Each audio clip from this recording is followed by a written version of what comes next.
Yo, kembali lagi di Science Center. Kali ini kita akan membahas contoh soal yang pertama dari gaya gravitasi. Dua bintang yang masing-masing bermassa M dan 4M. Jadi kita punya dua bintang. Bintang yang pertama bermassa M. Kita gambarkan massa bintang pertama sama dengan M. Dan 4M. Jadi massa bintang kedua saya gambarkan lebih besar dari bintang pertama karena memang massanya lebih besar. Massa bintang kedua sama dengan 4M. Terpisah pada jarak D. Jadi, jaraknya antar kedua bintang itu D. Kalau mengukur jarak harus dari pusat bintang. Nah, pusat bintang, nah jaraknya D. Pusat bintang. Nah, tentukan letak bintang ketiga. Oke, jadi ada bintang ketiga nih yang berada di antara kedua bintang.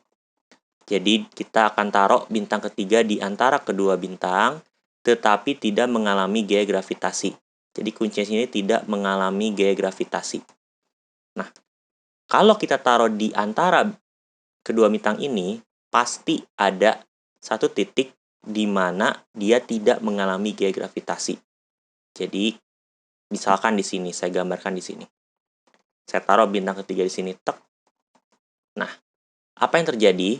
Di sebelah kiri ada bintang pertama, berarti dia tarik ke kiri sama si bintang pertama. Tetapi di kanan ada bintang kedua, berarti tarik ke kanan sama si bintang kedua. Ada tarikan ke kiri, ada tarikan ke kanan. Kalau tidak mengalami gaya gravitasi, berarti gaya tarik ke kiri sama dengan gaya tarik ke kanan. Sehingga totalnya 0. Bayangkan kalian sedang tarik tambang. Kekuatan ke kiri sama dengan gaya tarik ke kanan. Gaya tarik ke kiri sama gaya tarik ke kanan. Sama-sama kuat, berarti tidak bergerak. Otomatis, talinya sebenarnya tidak mengalami gaya tarik secara total. Nah, kenapa sih harus diantara? Emang kalau nggak diantara, nggak bisa. Nah, coba kita taruh di sebelah kanan sini. Nah, karena di sebelah kiri ada bintang pertama, berarti ditarik ke kiri sama bintang pertama, tetapi ada bintang kedua juga di kirinya. Berarti ditarik juga ke kiri sama si bintang kedua. Sama-sama ke kiri, nah sama-sama mensupport, berarti tetap pasti ada gaya tariknya. Tidak mungkin gaya tariknya sama dengan 0 totalnya, tidak mungkin. Nah, sama dengan kalau kita taruh di kiri. Kalau taruh di kiri, apa yang terjadi? Di kanannya ada bintang pertama, ditarik sama si bintang pertama. Ada juga bintang kedua, berarti tarik juga sama si bintang kedua. Sama-sama kanan, sama-sama support, tidak mungkin totalnya 0. Tetap mengalami gaya gravitasi. Ke arah mana? Ke arah kanan. Berarti memang harus letaknya harus di antara bintang pertama dan bintang kedua. Nah, ditanya letaknya, taruh di mana bintangnya. Jadi, kita misalkan dulu nih, misalkan jarak antara bintang pertama sama bintang ketiga itu X. Nah, kalau kita bisa tahu nih nilai X berapa, berarti kita tahu nih si bintang ketiga akan diletakkan di mana. Berarti tahu letaknya di mana. Berarti sebenarnya kita mencari nilai X. Nah, kalau ini X berarti ini di sini totalnya D, di sini X berarti ini D min X. Nah, kita akan mengerjakannya. Di sini ada kata kunci tidak mengalami gaya gravitasi. Tidak mengalami gaya gravitasi artinya tidak mengalami gaya tarik. Artinya bendanya diam. Nah, kalau tidak mengalami gaya tarik gravitasi, berarti di sini ada dua gaya tarik nih, ke kiri sama kanan. Nah, kalau tidak mengalami gaya gravitasi, berarti total gayanya harus sebesar 0. Kalau nggak 0, berarti dia kena gaya tarik entah ke kanan, entah ke kiri. Berarti totalnya harus 0. Total gayanya harus 0. Nah, ada berapa gaya di sini? Ada 2. Yang pertama, yang warna ungu di sini kita tuliskan sebagai F31. Kenapa harus F31? Simbol aja, artinya F gaya 3. Artinya gaya yang dialami si 3 karena si 1.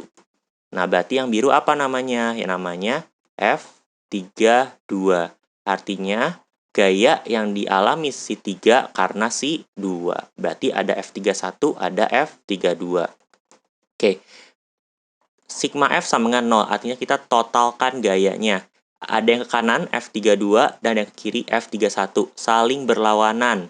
Saling berlawanan arah, berarti salah satu positif, salah satu bernilai negatif. Nah, biasanya ke kanan kita simbolkan positif, tapi bisa juga kebalikannya. Jadi yang ke kanan ada F32 dikurang yang di kiri F31. Jadi ke kanan positif, ke kiri negatif. Sama dengan 0. Bisa nggak kebalikannya F31 kurang F32? Bisa, sama saja nanti hasilnya. Nah, di sini akan didapatkan F32 sama dengan F31. Apa itu rumus F32? Rumus gaya gravitasi Newton. Konstanta gravitasi dikali M3 dikali M2.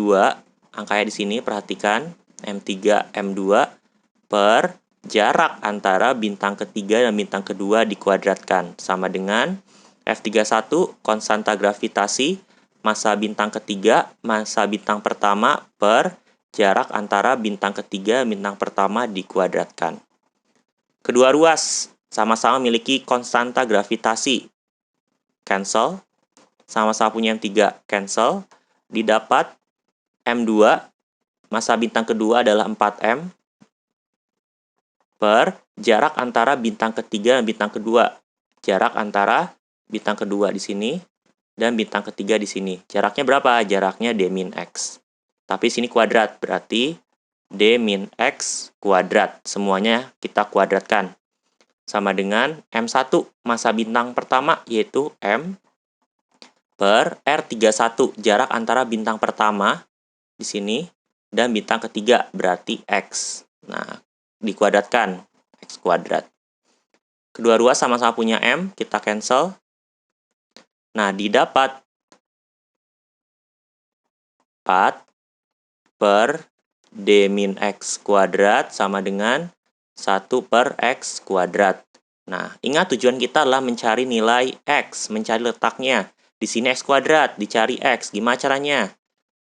Untuk menemukan X, kalau diketahui X kuadrat, tinggal kita akarkan. Nah, diakarkan. Jadi akar 4, 2 per D min X dikuadratkan, diakarkan. Kalau kuadrat ketemu akar, habis. Sisa D min X sama dengan akar 1 per X kuadrat. 1 per X. Nah, kali silang 2X sama dengan D min X. D min X kali 1, D min X. Kemudian 3X sama dengan D, berarti X sama dengan 1/3D. Jadi, kita harus meletakkannya 1/3D. Dari mana? Dari si bintang pertama. Kalau kalian perhatikan hasil kita, coba saya gambar dulu, hasilnya 1/3D.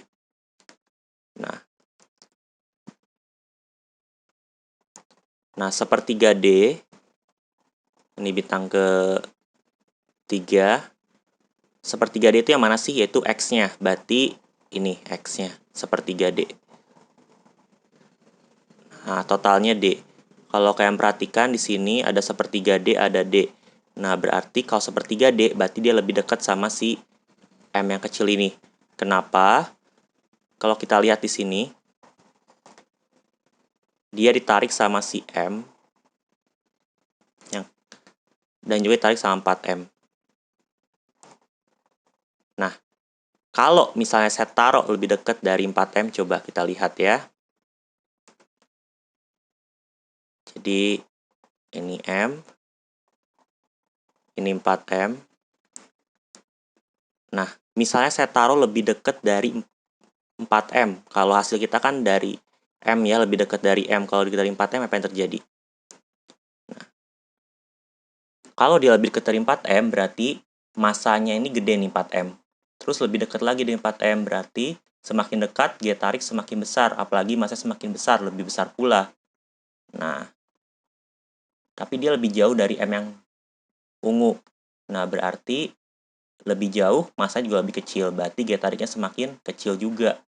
Nah, gaya tariknya lebih besar kanan. Berarti tidak mungkin total gayanya 0. Tapi kalau dia lebih dekat sama yang M kecil, masanya kecil, tapi lebih dekat. Nah, bisa seimbang dengan gaya tarik dari 4M yang masanya besar, tapi jaraknya jauh. Jaraknya jauh, gaya tariknya semakin kecil, tapi masanya besar.